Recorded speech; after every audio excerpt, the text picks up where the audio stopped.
Welcome back to Earstravagent Adventures. I am Rachel, and along with Abby and Mackenzie, we're your devoted guides to captivating worlds of Disney, Universal, and beyond. Tune in every other week as we uncover a universe of wonder and cherished memories. Welcome aboard and happy holidays. If you're listening to this late, it's the day after Christmas. If you're listening to this when we publish it, it's 2 days after Christmas. So happy holidays. This week, we are going to be talking about misconceptions for Disney Cruise Line, because there's never a better time to talk about Disney Cruise Line than when you're preparing for your 2024 travel. But before we dive into that, how about a word from our sponsor this week? This episode of Earstravagent Adventures is proudly sponsored by Wave of a Wand Travel, your go-to experts for family theme park vacations. Whether you're dreaming of exploring the Wizarding World, embarking on an enchanting kingdom adventure, or discovering underwater paradise, Wave of a Wand Travel has you covered with their insider knowledge and hidden gems. Say farewell to the stress of trip planning and embrace a journey filled with joy, laughter, and wonder by reaching out to a Wave of a Wand travel agent today. Visit their website at www.waveofawandtravel.com or give them a call at 201-401-5378 to let the magic begin. When it comes to family theme park travel, Wave of a Wand Travel is the trusted name that turns your dreams into reality. Now let's immerse ourselves in enchanting tales and unforgettable moments on Earstravagant Adventures. Yay. Gotta tell you guys, Disney cruises, we love them. We want to be on them. We want you to go on them. We wish we were on one right now. I think it's the one we get the most hesitation questions about. Like when I don't know about you guys, but when I get people wanting to go to a Disney destination like Disneyland or Walt Disney World, that's like, we're going, let's set it up. But when it's a Disney cruise, I get tons of trepidatious questions, right? I don't know about you guys. Especially post-COVID. Especially post-COVID, and especially from people, it's funny, I was going to say especially from people who have never cruised before, but people who have cruised on other lines before have many Disney questions too, so. Yeah. Well, Mackenzie, how about you give us some misconceptions that we can bust? Yeah, of course. So I think we put together a list of all of the things that we get asked the most, and the misconceptions that we hear the most. So the first would be seasickness. Most of our clients who don't usually go on cruises or usually say, oh, well, I can't do open ocean because I get too seasick. Well, that was my objection, because I do get a really, really bad motion sickness, and I have been on boats on the lake and have been absolutely freaking miserable. So this was 100% me, but Abby will talk to the ship design and things in a second. But for me, for personal relief, because you do have maybe a day of motion sickness, especially if you're in the Caribbean and weather's not great, you will have rough seas every now and then. But Dramamine, number one, is a really good tool. The other thing I use, it's called the Relief Band. And I've talked about it before on our episodes, but I should have brought it. It's a band that you put on your wrist, and it sends this sounds horrible. It sounds electro pulses through your wrist, and the veins here connect somehow to your stomach. So it makes you not nauseous. Other things people do is the patches behind your ear, which I've heard mixed reviews about. So do that at your own risk. Or ginger gum, that also helps with nausea. But the Relief Band for me is really, really great. It's reusable, and you can just leave it on your wrist, turn it on when you need it, turn it off when you don't. But those are some things that I do to help with seasickness. But if it's a rough sea, it's going to happen. It's just how you can manage it so you still enjoy your cruise.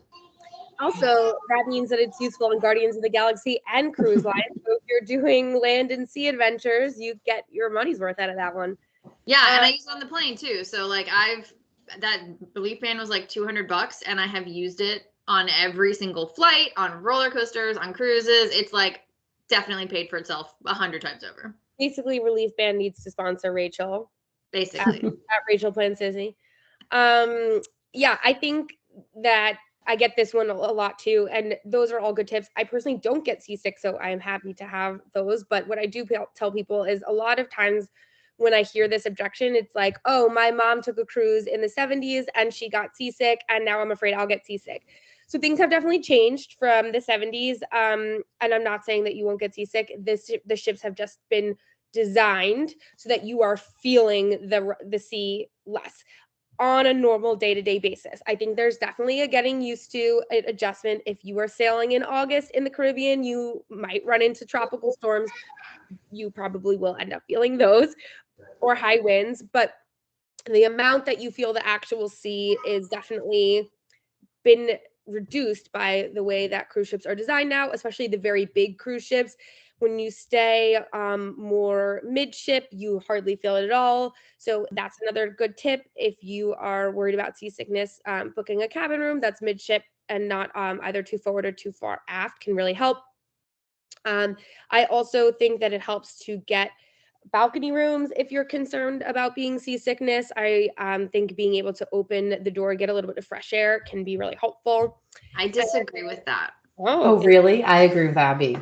Yeah, no, well, I'm the one that suffers from motion sickness. So I'll tell you, seeing the ocean makes it worse. But but I get an ocean view room because I like the space that it provides. But I have to, like, if I'm feeling motion sickness, I have to close the blinds and not look out, because if I can see us moving, that makes it worse. Interesting. Yeah. So like for my clients, I tell them, if you're afraid of that, midship in the middle in an interior stateroom, because it's going to be smaller, but you are in the middle of the ship, which is the most stable place to be. I will also say, while we're talking about that, one nice thing about Disney interior rooms, at least on the Fantasy and Dream, yes, are right. Fantasy and Dream, yes. Rachel's looking at me. The portholes with the digital. Yeah, they didn't have them when I was on it, but they retrofitted. So yes. Yes, I was going to say, they're pretty cool. I believe they put them on the Wish as well. In the interior rooms, you have a magic porthole, so if you were worried about claustrophobia in an interior room, my husband suffered from pretty severe claustrophobia, so we always are worried about that. It's an LCD screen. It looks like, you're outside. You'll be able to see Nemo and his friends. It looks like you're looking out into the ocean. You're not. It's interior. I'm not sure how that helps with motion sickness or not, but I personally like being able to crack the door a little bit. I think it gets stuffy. I get like nauseous that way. But I don't look out the window. I need the air in the room. Yeah.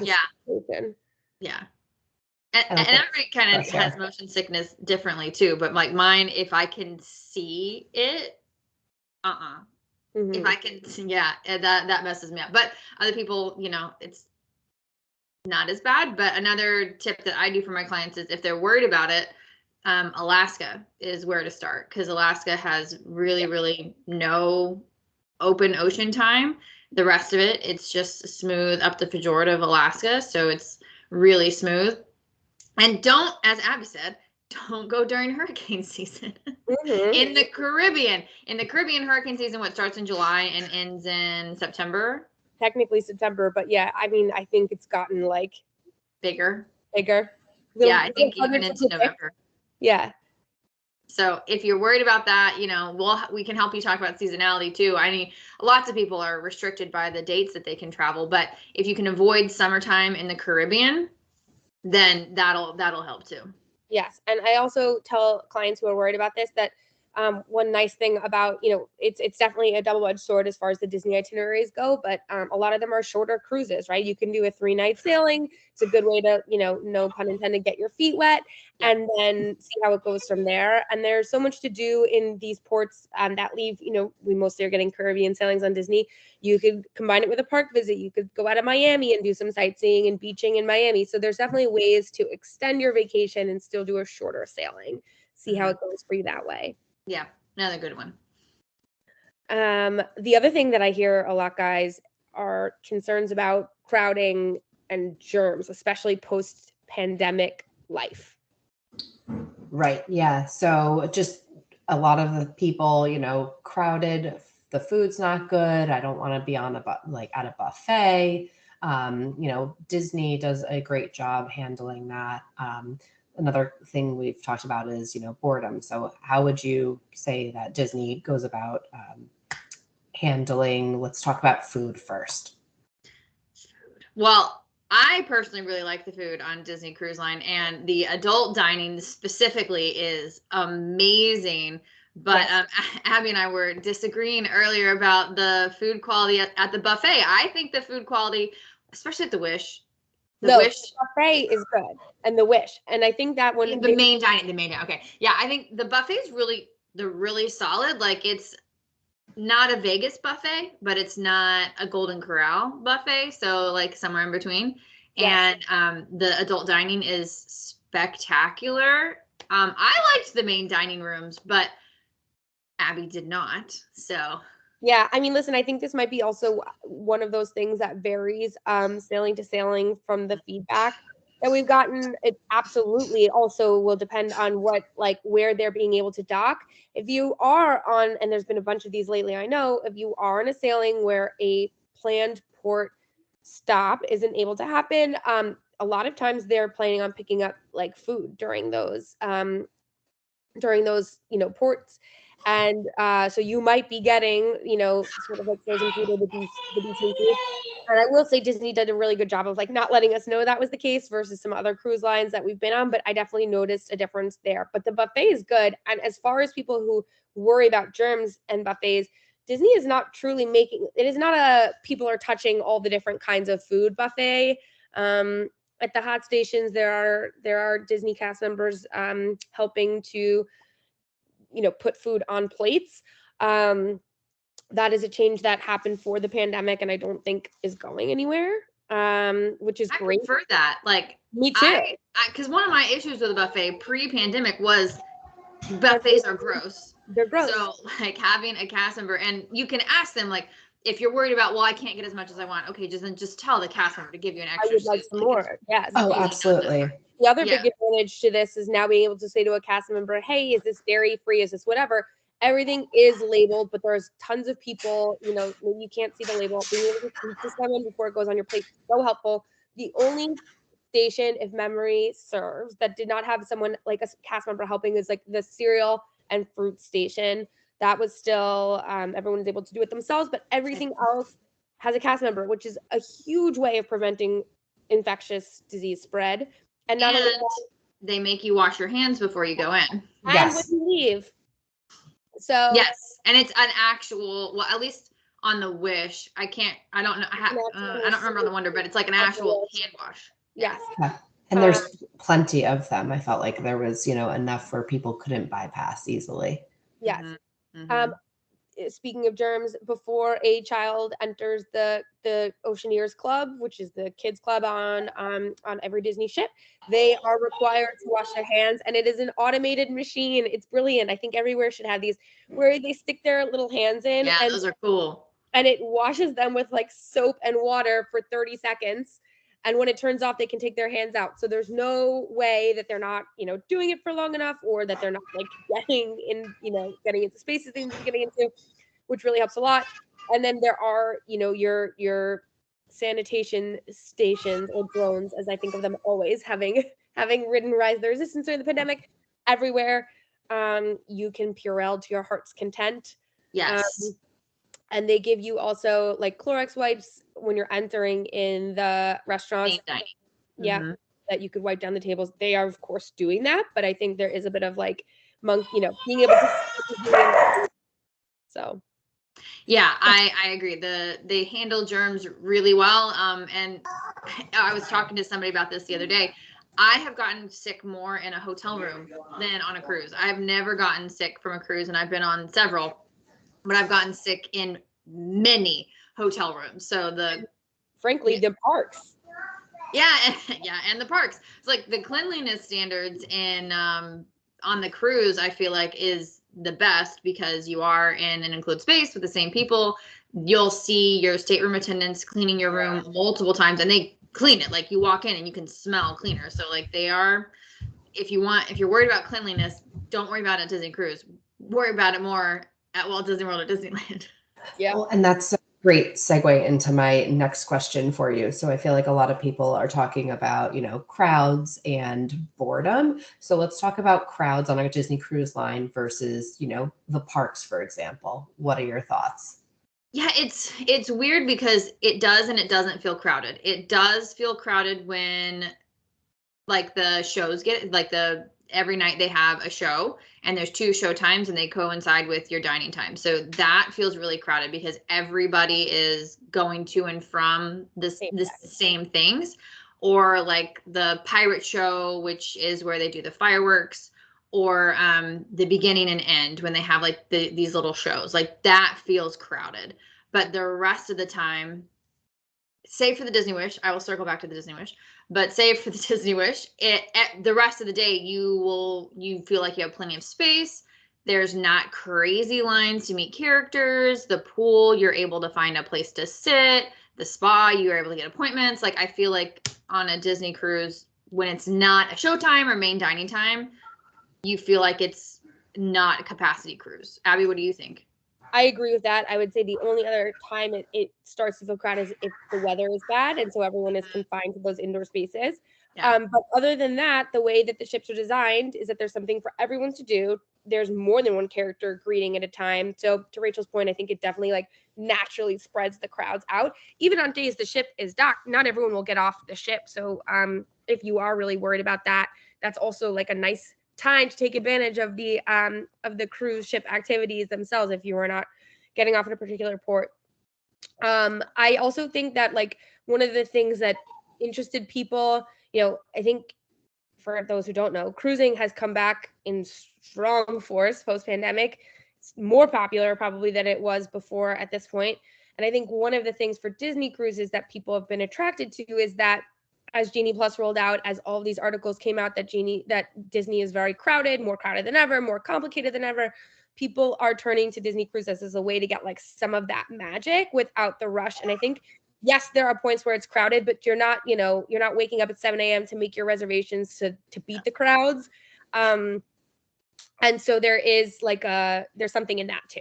Yeah, and it was the same point that I was going to bring up. Yeah, it's a great opportunity to have that Disney experience without the feeling of the rush and the stress of a park day. And there's so much to do. Like I find that I'm never able to do everything that I want to do on a Disney cruise. But I will preface that with saying I feel like if you cruise with Royal Caribbean more, you might feel a little bit bored because Royal Caribbean has, in my opinion, more structured activity. Like they have the zip line, they have a rock climbing wall, they have laser tag, they have stuff like that. Yeah, and Disney arcades, yeah, and Disney Cruise to me is a more chill cruise line. So when I say activities, like there's characters to meet, there's 2 movie theaters, you can watch a movie. There's trivia and games and crafts and cooking and all these other things, but they don't have all that like high energy, high octane stuff. So if you're used to Royal Caribbean, it is a change from that, in my opinion. Yes, and that is purpose. That's purposeful. Like the Wish is obviously, the Wish and the Treasure are of a bigger class than the rest of the ships, but they are not the same class size as like we're not talking about Icon of the Seas, Oasis of the Seas. They are not trying to do that. There's not as much retail on board, which we'll circle back to in a minute. It is definitely, I think, much calmer in that way, and they want it to be that way. But I will also say, like, boredom is not a thing. It's now at a point when I'm on another cruise ship and we're at the pool, I'm like, I wish there was a movie playing on the tower because I have gotten used to Disney movies playing all day long. I love the movie theater, and like not having a movie theater, I'm like, this is kind of a bummer because I would love to just grab some popcorn and go watch a movie. That's my ultimate relaxation, is watching a movie. By the way, if you're sailing on a Disney cruise while there's a new Disney release, like we're putting that out in the theater, and now that's included with your cruise fare. So whatever, it can be expensive taking a family to the movies. That's a nice little inclusion there for you. But I also miss the outside movies at night and at the pool. Yeah. Well, speaking of expensive, what's our next objective? Yeah. So the next one is that it's too expensive to go on a Disney cruise for the entire family, and that they are just for people that are wealthier. So what do you guys say to that? this is the number one objection I get, especially from people who have sailed on other cruise lines, because if you're not looking apples to apples, it definitely will give you sticker shock. You know, if you price out a 7-day cruise on Royal, it's going to be less expensive than a 4-day cruise on Disney. And like, I can see where that's confusing. I will say my number one response to that is more is included in your cruise fare with the Disney cruise. As you go to check out on other cruise lines or work with your travel agent to check out, there are a lot of add-ons. There's, you know, your soda package and your water package. Soft drinks are included in your fare with Disney. There's a lot of like, you know, extra dining that you can add on. And not to say there isn't at Disney, but there's lots on other cruise ships. Your port excursions are always going to be extra, but you know, there's all sorts of like fees that you're not looking at. The movie theater experience, all those other experiences that Rachel just mentioned, the rock climbing and the observatory and the zip line, that's not included. That's an additional fee. Whereas anything that you're talking about on the Disney ship, with the exception of Bippity Boppity Boutique, is not an extra fee. And the spa. And the spa, that's right. The And spa they might not be expensive, but they do all add up, especially if you are planning for families of, you know, Correct. 4 or 5, and you're doing it multiple times a day or things like that. So that's Well, my the other thing that we haven't even mentioned is a lot of these other cruise lines don't have staterooms that accommodate a party of 5. That is what I was going to say next. Exactly. You're buying more than one room to accommodate that. And Disney is so flexible with especially with the family verandas, which, as you mentioned, sleep a family of 5, but also have the ability to connect internally. A lot of times on cruise lines, the only way that ships will hard to find them. Very hard to find them, or they're connecting externally via the balconies. And if you have small children, like, that is not what you're looking for. So I think Disney is way more family friendly, and their rooms are better equipped, and they're doing, you know, they had to make them slightly bigger to do that. They're going to charge more to do that. Well, and I'll say also, like, the staterooms are better. I've toured several cruise lines, and like the beds, just the bed, like everything else in addition, but like the bed is the most comfortable I've ever been on, and it's it actually looks like a hotel, as opposed to some of these cruise lines. It looks like Super 8 built their stateroom, and I am self-professed hotel snob, including cruise ships, and I hate it so much. I hate the cheap bed skirt. It fills me with rage that doesn't need to be there. So the quality of a Disney cruise stateroom is super, super great, and honestly should be more, but you know, and the entertainment. You're right. You're meeting all the characters. Like we said, the 2 shows at night that you mentioned before, those are Broadway caliber shows. They are, in fact, usually adaptations of Disney's Broadway shows. Fireworks at sea. Fireworks at sea, which also people are always asking me, how could they do that? What about the animals? Guys, their fireworks feed the fish. That's how they do it. They figured it out so that when they're blasting these fireworks over the edge, that it's actually good for the marine ecosystem. So yeah, there's a lot there that doesn't exist other places, and still gives you like that Disney magic. And then let's talk about kids clubs. So all of the kids clubs are included except for the nursery, which is an added cost. Right. And you also don't have to reserve the time ahead of time, or like worry about it selling out. And yes, right. It's not an additional charge. It's included. Another huge thing for me about the kids clubs versus other lines, which make it, you know, which just help justify the cost in my mind. One, the groups of ages are bigger and more likely to fit your family. So like my kids are 2 years apart. On Royal, for example, they will never be in the same club. They will always just sort of miss the cutoff. Like I'll have an 8 and a 10-year-old in one 8 to 10-year-old room, and then, you know, like a 5 to 7-year-old room. And so my kids will never be together. They also won't want to go. That's the first thing. The second thing is the characters are coming to the clubs. They have Star Wars simulators, Marvel simulators, Drive the Ship simulators. It is just of a higher quality and caliber than the other cruise lines. My kids, you know, are asking to go to the kids club versus on other lines where it's like very much like, what can we do to keep you guys busy until mom and dad like an afterthought. Yeah, but here the kids club is the destination. So many of my clients will come back and they're like, we never saw our kid. except when it was time for meals. And even then it was like, hi, and then bye. Right.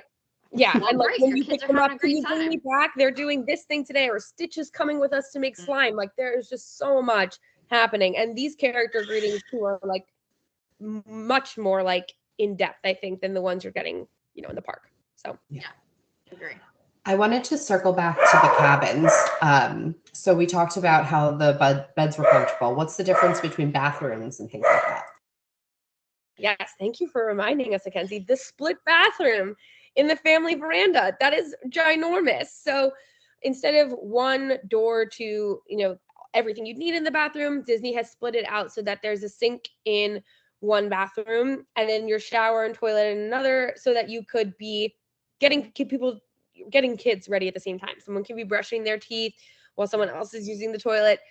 Huge plus. Also, guys, Disney Cruise Line bathrooms have tubs in the family verandas.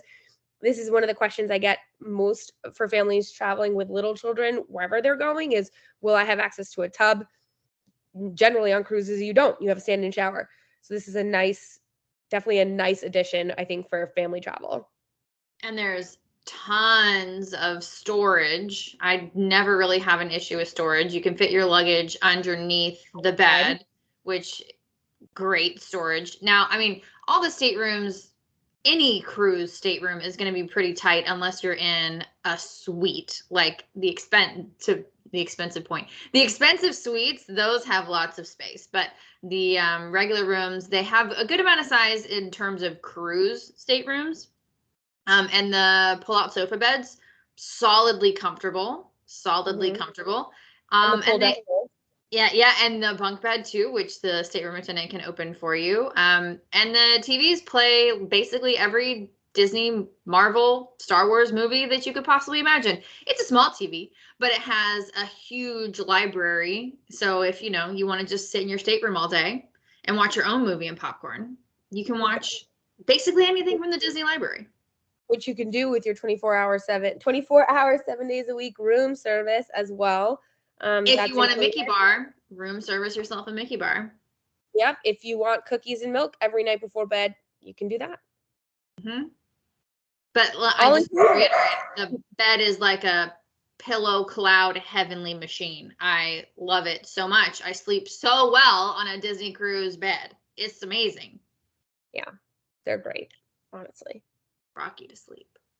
Yeah. All right. Very impressive. But Disney Cruise Lines aren't just for young kids, right? We've got things to do for all ages. Let's talk about what's there for the adults. Well, I'm going to take this because I don't have kids and I've done the most out of the three of us. So I'm uniquely qualified to answer this question. Go for it. Yeah, I mean, there's quite a few there's an adult only area. So there's quite a few like themed bars, adult only activities, trivia night. They'll have like that silent dance party. They'll have bingo, trivia. They'll play sports games. If there's one while you're sailing, I know the Super Bowl was happening when we were on one and they had the Super Bowl playing. They have the adult only dining, which we kind of mentioned earlier. It is adult only and it's delicious. Highly recommend. Plus they have, beverage tastings and quite a few. We've done several different kinds. My favorite so far is the champagne tasting, and it's a great price. It's like, it depends on what it is, but I think the champagne one was like $35, and we had 4 glasses of champagne plus 2 champagne cocktails. So do the math, Disney Cruise Line cocktail prices versus what I paid for a tasting, and I'm coming out on top. Yes, the spa is phenomenal, so highly recommend the spa.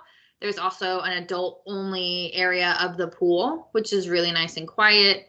And then they have a coffee bar. So like, why wouldn't you? Plus the movie, like, I'm just gonna say it again because I love movies and I'm an adult. I love the movies and I love meeting characters. So yeah, I get that question a lot because I don't have kids and I sail Disney cruise. And I think the other thing, because you mentioned it's not just for young families, in addition to all those adult only experiences, Disney does a nice job of trying to continue to engage tweens and teens. Mm-hmm. So the tween club called Edge, which I still find funny that they've called it Edge, it's such a great pun. Anyway, that is for your tweens. And then there's Vibe for the teens. And Vibe also has some outdoor access and some like, like dance party action happening. So if you have kids spanning multiple age groups in your travel party, that does not mean that you cannot travel for Disney Cruise or on Disney Cruise Line. There is truly something for any age. So don't let that stop you if you've got tweens or teens. So you're saying that the bigger, I mean, I feel like the big thing that we hear about is, bigger ships are better because they have more activities. That's not necessarily true, right? I think it just depends on you. And that's why, we're all travel agents. We always talk to our clients about that, because me personally, I don't like the bigger ships. I feel like it's overwhelming. There's too much to do. There's too much activity and you can't relax. I feel like with Disney Cruise, like they're a great size. You can easily get around the ship. You could even take the stairs to every place if you wanted to. Like some of these bigger ships, you're not taking the stairs because you're in deck 3 and you got to go up to deck 16. You're not taking the stairs. But Disney, you can. And it's not overwhelming. There's a lot of stuff to do, but I could also just sit on the deck and relax. Like I can't, how I feel is I can't sit on the deck at Royal Caribbean because there's too much activity and it's overstimulating my brain. So even if I am on the deck, there's so much going on, I can't. So for me, Disney is it's the perfect size for me. Yeah, I think I agree with that idea of it depends on who you are. I don't feel like I can't relax so much on the other ships, but I do feel like if you are not going to do the wave rider, if you don't like to rock climb, if you're scared of heights and don't want to go up in that observatory ball, if you don't want to do the indoor like flying experience, then it doesn't really matter that any of that is there. Or if you don't want to pay for that, then it doesn't really matter if any of that is there. It's just cool to look at. So if that is not going to appeal for you, then it really, then when you sort of strip that out, the rest of it is pretty similar. And like logistics part, like there's a lot to be said for getting on a ship and not taking 3 days to find where everything is. Disney Cruise, I think it's because they're not as long either. So like, because they're not as long and they're not as tall, you can get your bearings really, really quickly. I'd say like by day 2, you're golden. On these other ships, good luck. While we're talking layout, I wanted to circle back to Rachel's Wish comments. Oh, okay. What were you going to tell us? Yeah, my pet peeve with the Wish is it is a little confusing, the layout, especially with some elevators not going all the way up or down, and there's not necessarily an elevator in the same spot. So that is confusing. Also, the adult area that I was talking about is also just a main walkway. So it just feels like you're a sardine, especially because it's on the same deck as the theater. So when the theater lets out, you're walking through the bar section and it's a very small walkway. So I don't like it. I hope they change that on the Treasure, or at least give it a little bit more space. But the elevators on the Wish are a common pain point for our clients, just because they're not the same on both sides, but they changed the touch screen, so that's good. You could see where they were going with that. That is even the touch thing of like, you say what floor you're going to and it assigns you which elevator you're supposed to go to. Like you see them a lot in newer buildings around New York City. Mm-hmm. You can see where they were going to try and like reduce crowd control because the elevators are very small. But if you are not used to that, if you don't realize, honestly, like it's not super clearly marked, like this elevator only goes to decks, 8 and up or whatever. It's confusing. I get that.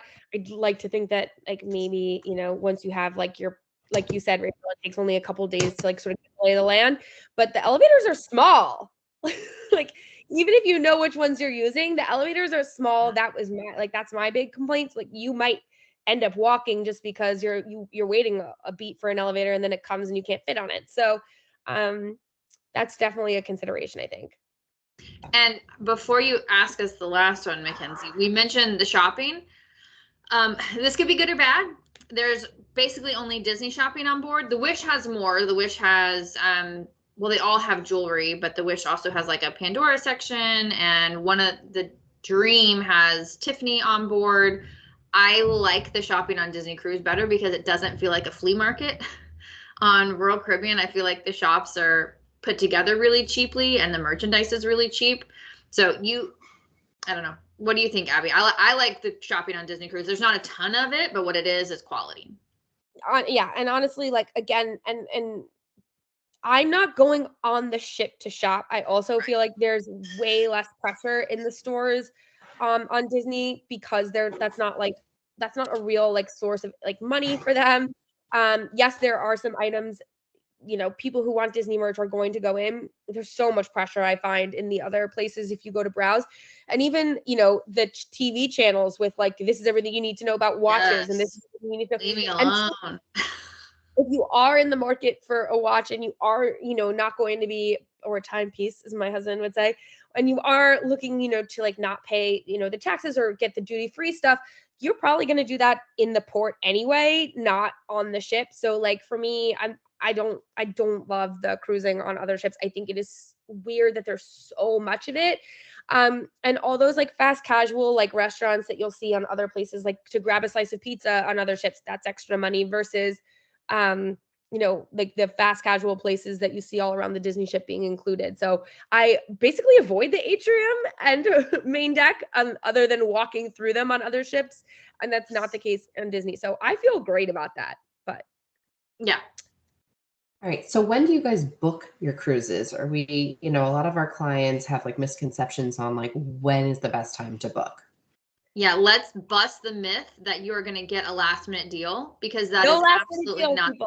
And that's not the case with any cruise line anymore. So like Carnival, Royal Caribbean, Norwegian, they don't do it either. So it's not just Disney. Please don't wait until the last minute thinking you're going to get a deal. You're going to pay the most money. The most. Yes, of anyone on the ship, and you're going to get the smallest room or whatever is left over and still be paying the most. Yeah, I think in general, this idea of, and I think some of it probably comes from like a lot of the commercials you see about like last minute hotel apps and all of that. Like in general, in travel, I don't think this is what's happening anymore. It's more of a supply of demand issue. So if there are fewer ships, or if there are fewer cabins left on this ship, you can expect to pay more for them. Please don't do that. Disney has opened up reservations through 2025. Early 2025, that pricing is looking so much better than anything I've seen in 2024. So if you're thinking about a Disney cruise, really, there's never too early of a time to reach out to us. Yeah, and I can speak to that a little bit more because my background is in revenue management. And for those of you who don't know what revenue management is, in the hospitality world, it's where you look at how many rooms are booked, at what rate they've been booked at, what your occupancy is, meaning how many rooms are booked, and how high we can increase the rates. And revenue managers do this on a daily basis. So the best time to book is for cruise is when the deals first come out because they have all of their rooms to sell. And then once they see what the initial booking window was, how many staterooms are booked, they're just going to increase the prices from there. The prices are not going to go down because that's not how rates work for cruises. They're going to continue to increase or stay the same. They're not going to get any lower. So the minute you want to talk about a cruise, reach out to our friends at Wave of a Wand because that's when it's going to be the cheapest. So we're not waiting for a promotion to book our room. We book our room and then try to apply the promotion, right? Well, good luck getting a promotion on a Disney cruise, first of all. Right. I can count on one finger the actual promotions, and not a deposit discount that I have seen in my career. And I was going to say a lot of those were post-COVID. Again, I think like it's important to know that like even if you yourself have still an aversion to the idea of cruising or are worried about COVID, that is not the trend of things. And so no, they are not having trouble filling these ships. And that's true of any line. Cruising is back in full force. So I wouldn't expect, sweetheart deals, even if your COVID alerts on your phone are going off. Right. But if there is a promotion, we can check for you because I did do that when they came out. I forget when, 2021, I guess. But the thing is, the promotion is based on the current prevailing rate. And like for Royal Caribbean, I just did this on Black Friday. It didn't save a lot of my clients any money because they had booked far enough out that the discount didn't make any sense because it would have raised their fare by, $100, $200. So we'll check for you, but if you book super far out, your rate is probably going to be better than what the promotion is, because like I said, the promotion is going to be on the prevailing rate, not the rate that you booked. Yes. And I would say too, on other cruise lines, and please, reach out to your travel agent on this.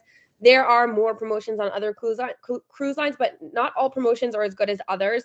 A lot of times you'll see ones for like, free drinks, but you're still paying all your tips on the drink service fee. So like, if you are not a heavy drinker, like that promotion may not make sense for you. So definitely, reach out. A lot of promotions look better on paper than they end up actually being.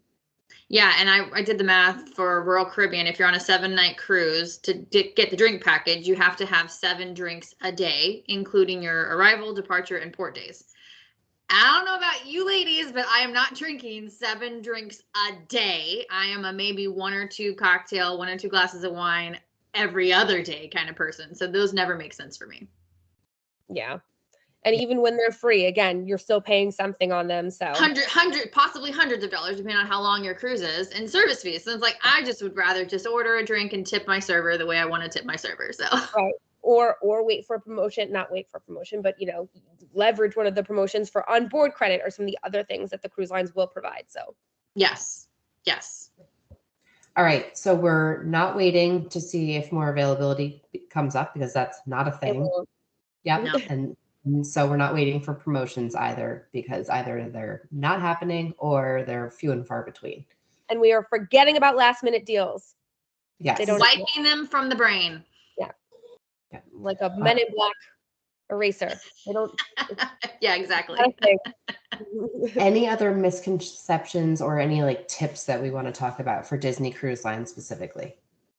I would just say working with a travel advisor or travel agent can be really, really helpful, especially if you have questions about bookings. I know everyone is really interested in getting Royal Gathering.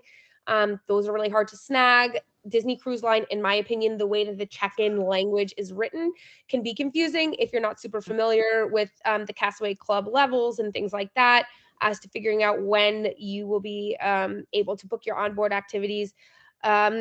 And I think, that can be really helpful to have someone guide you through it. And the other thing is placeholder deposits on Disney Cruise Lines for future cruises. If you put down a deposit while you're on board, it takes 10% off the value or the price of your future cruise. So that is actually a nice way to save some money, and it is fully refundable. You just have to apply it within a year. Yeah, I agree. The placeholder thing is the secret way, is the only way pretty much to get a discount on a Disney cruise these days. So if you're on one, do it, and talk to your travel agent, because there's some weird things within the app that you have to do to make sure it is done properly. But that's, that's not a misconception or anything, but that's something to talk to your travel agent about.